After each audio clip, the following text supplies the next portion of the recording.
Hai semuanya, aku udah gak zombie lagi dan aku udah siap buat cerita. Jadi sesuai yang dijanjikan, aku bakal cerita horor. Dan ini ceritanya yang baru aja kejadian 2 hari yang lalu. Kemarin maksudnya, pas aku tidur. So here it is. Dan aku mau nanya dulu, kalian suka lighting kayak gini? Ini natural atau kayak gini? Ini natural plus lampu kamar aku. Sekarang aku kayak gini dulu aja. So mari kita mulai. Jadi kalian tahu kan kalau aku tuh sering banget yang namanya lucid dream. Itu loh yang kalau misalkan mimpi sama realita nyaris nggak ada bedanya, tapi nggak bisa keluar, tapi nggak bisa bangun juga. Iya, kejadian lagi sama aku kemarin, dan kemarin tuh parah banget. Soalnya awalnya aku tuh biasa aja kan, tapi pas aku cerita ke kakakku dan kita search di Google, ternyata mirip sama kejadian 30 tahun yang lalu. No, lanjut part 2. Oke, sorry aku agak lama lanjutnya. Soalnya tadi aku bingung mau lanjutinnya pakai squishy apa. Tadi aku baca ada yang challenge aku pakai squishy mini. Yuk lanjut. Jadi kemarin malam, lupa ngambil squishy. Jadi kemarin malam aku tuh bermimpi kalau aku jalan-jalan di sebuah apartemen. Tapi aku tahu gitu loh kalau misalkan aku ada di daerah Singapura dan gak jauh-jauh dari daerah apartemen aku ini. Ngomong gampangnya kalau aku tuh masih satu komplek gitu deh ya. Nah seperti biasa kalau misalkan aku lucid dream, suasananya tuh suram, gelap, sunyi, ya gitu deh, beneran kayak film horor. Tapi seperti biasa kalau lagi kayak gitu aku tuh lemot. Aku gak nyadar kalau aku lagi di lucid dream. Terus intinya aku jalan-jalan lah tuh keliling-keliling daerah sini, lagi main-main sama teman, biasa aja lihat-lihat pemandangan. Terus tiba-tiba aku ketemu sama seorang anak kecil. Jeng jeng. Lanjut part 3. Wow, pink semua, my favorite color. Oke, horror part 3. Jadi anak ini awal tuh kayak sendirian gitu kan, kayak ada di dalam mobil gitu, tapi kayak mobil tua gitu loh guys. Dia duduk sendirian, kayak sedih dan lesu gitu. Terus aku sama temen-temen aku, kita deketin dia karena kita kasihan kan. Nah pas kita tanya, kamu kenapa? Tiba-tiba dia nengokin mukanya ke arah kita. Mukanya berubah jadi serem banget. Dan dia teriak lagi yang kayak di film. Aku bingung sih kenapa semua setan teriak ke aku sakit kupingnya. Mereka teriak. Ya gitu deh ya guys, karena aku gak bisa teriak. Terus ngejar-ngejar kita gitu. Terus intinya aku sama temen-temen aku, kita tuh kayak lari-larian gitu, sampai kayak kita tuh kemana aja dia selalu ngikutin kita. Ya namanya kan setan kan lebih cepat dibanding kaki manusia.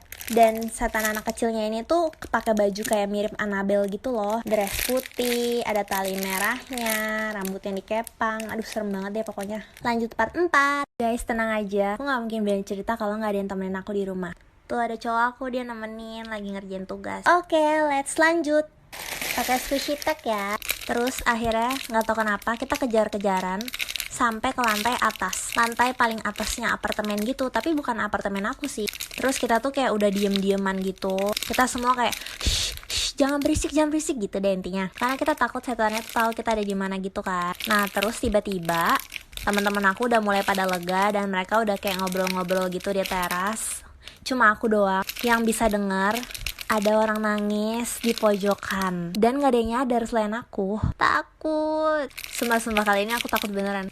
Dia nangis gitu kan, tapi aku gak bisa lihat dia, baru denger suaranya doang. Terus aku deketin, aku cari tahu asalnya dari mana. Nangisnya makin kencang.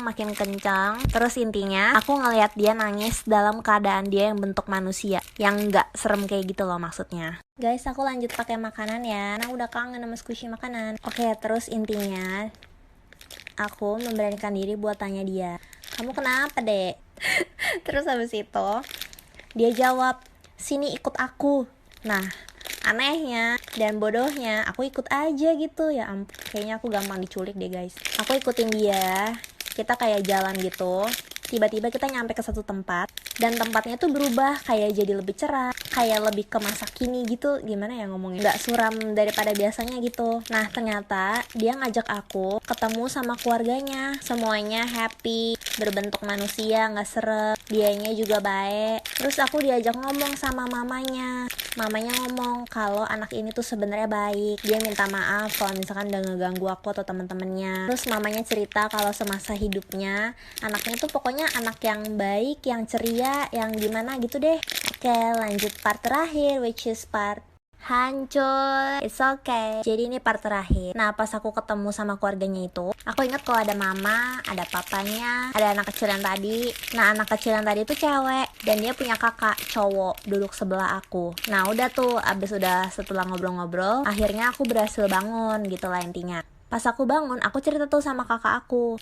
Aku bilang kalau aku cerita kayak gitu, yang kayak aku ceritain tadi ke kalian. Terus dia iseng search Google, mungkin aja ada relate ke sebuah cerita. Dan ternyata guys, 30 tahun yang lalu, di daerah dekat perumahan aku ini, ada 2 anak yang dibunuh sama orang jahat gitu.